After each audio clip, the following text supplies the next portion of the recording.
The prairie was quiet, the kind of quiet that comes after a long, hard rain. Cole was out checking the fence line, boots sinking into the soft earth, when he heard a faint cry drifting on the wind. He paused, heart thudding, and listened.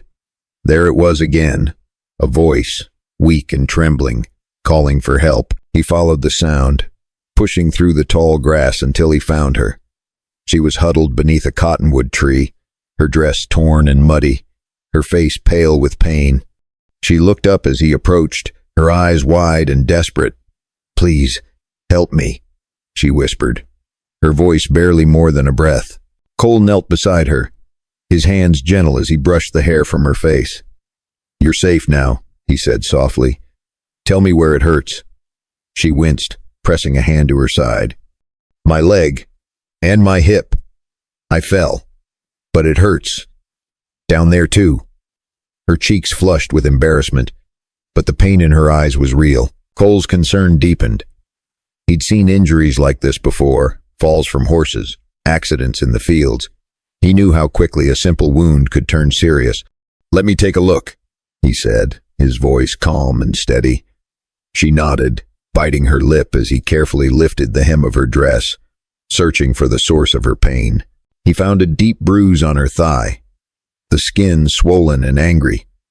But as he gently pulled back the fabric to check for further injury, he froze.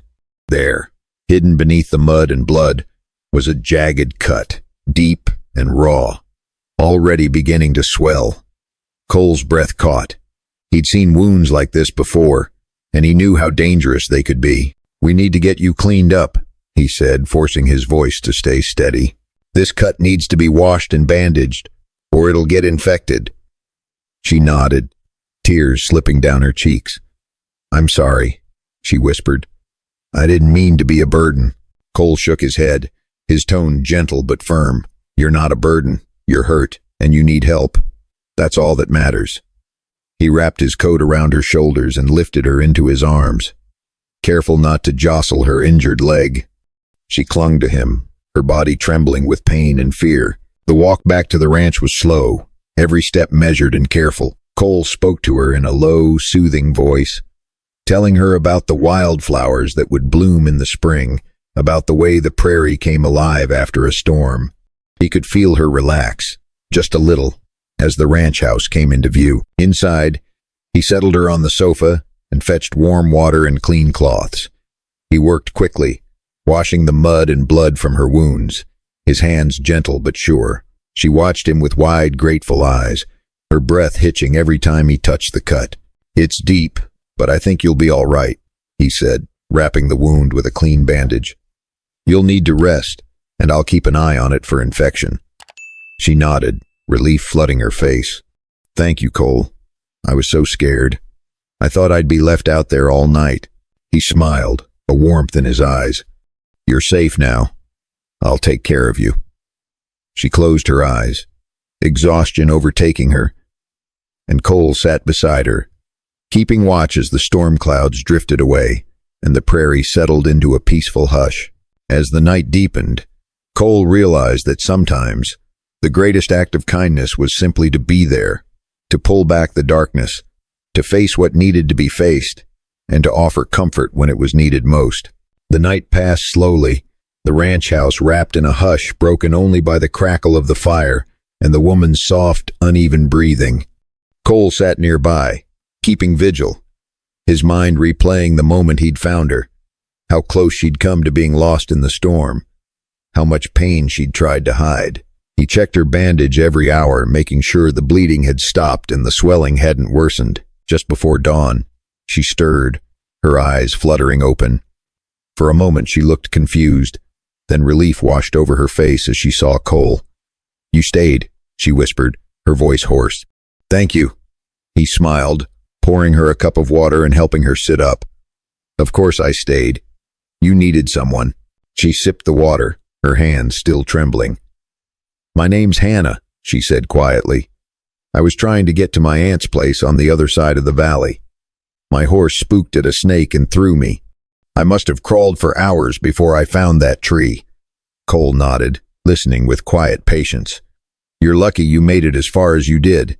The prairie can be unforgiving, especially after a storm. Hannah looked down, her cheeks coloring. I was so embarrassed. I didn't want anyone to see. Down there. I thought if I just waited, the pain would go away. Cole shook his head, his voice gentle. There's no shame in needing help. We all do, sooner or later. He helped her eat a little breakfast, soft bread and warm broth, then checked her wound again. The swelling had gone down a bit, and the cut looked clean. You're healing, he said, relief in his tone. But you'll need to stay off that leg for a few days. I'll send word to your aunt so she doesn't worry. Hannah nodded, her eyes shining with gratitude. You're very kind, Cole. I don't know how to thank you. He shrugged, a small smile on his lips. You don't have to. Out here, we look out for each other.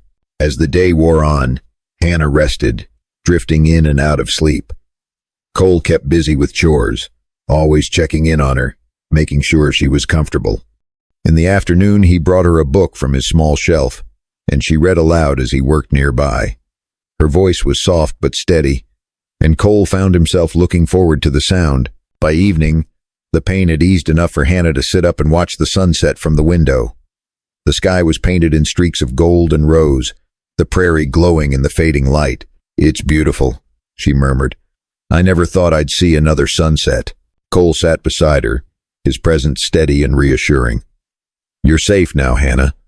You're welcome to stay as long as you need.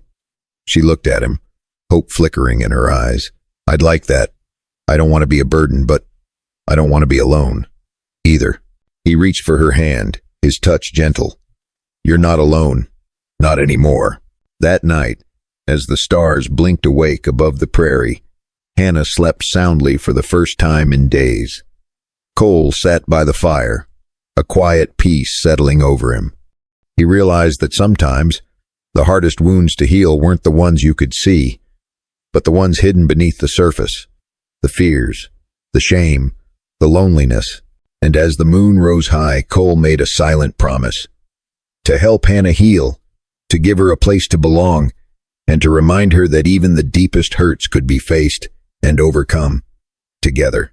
The days that followed were gentle and full of small kindnesses. Cole tended to the ranch, always making sure Hannah had what she needed: fresh water, warm meals, a book to read, or simply a quiet moment by the window to watch the prairie come alive. Hannah's strength returned slowly, the pain in her leg easing, the wound healing cleanly under Cole's careful watch. As she grew stronger, Hannah began to help around the house. She swept the floors, peeled potatoes, and even tried her hand at baking bread, laughing when her first loaf came out lopsided. Cole found himself smiling more, the ranch feeling less empty with her laughter echoing through the rooms. One afternoon, a wagon appeared on the horizon. Cole recognized the driver, Hannah's aunt, Mrs. Wilkins, her face lined with worry. She rushed inside, gathering Hannah into a fierce embrace. I was so afraid I'd lost you, she whispered, tears in her eyes. Hannah smiled, her voice steady. I'm all right, Auntie. Cole found me. He took care of me. Mrs. Wilkins turned to Cole, gratitude shining in her eyes. Thank you, Mr. Cole. I don't know how to repay you. Cole shook his head, a gentle smile on his lips. No need for thanks. I was just glad I could help. Hannah's aunt stayed for supper, and the little house was filled with warmth and conversation. As the sun set, painting the sky in gold and lavender, Mrs. Wilkins took Hannah's hand. You can come home with me now, dear. You're safe. Hannah hesitated, glancing at Cole. I'd like to stay a little longer, if that's all right. I want to help Cole with the ranch until I'm fully healed. Mrs. Wilkins smiled, understanding in her eyes. Of course, child. You're always welcome home, but you're old enough to choose your own path. The next weeks passed in a blur of work and laughter. Hannah's leg healed, and she grew more confident each day. She and Cole worked side by side, mending fences, tending the garden, and sharing stories by the fire.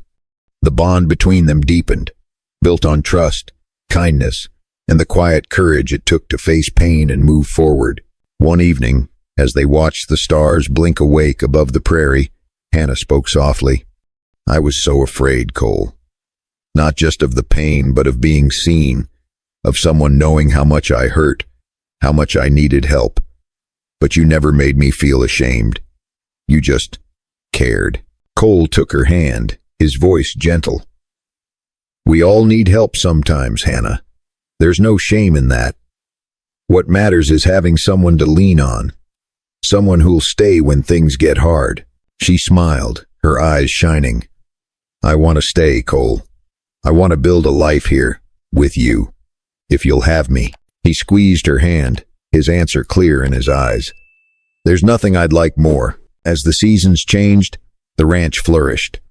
Hannah and Cole built a life together, one filled with hard work, laughter, and the quiet joy of knowing they'd both found a place to belong. If you are enjoying the story, then please like the video and subscribe to my channel for more stories.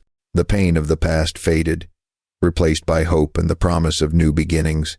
On the anniversary of the day Cole found her beneath the cottonwood tree, Hannah planted wildflowers along the fence line, their colors bright against the green prairie. She pressed Cole's hand in hers, gratitude and love shining in her gaze.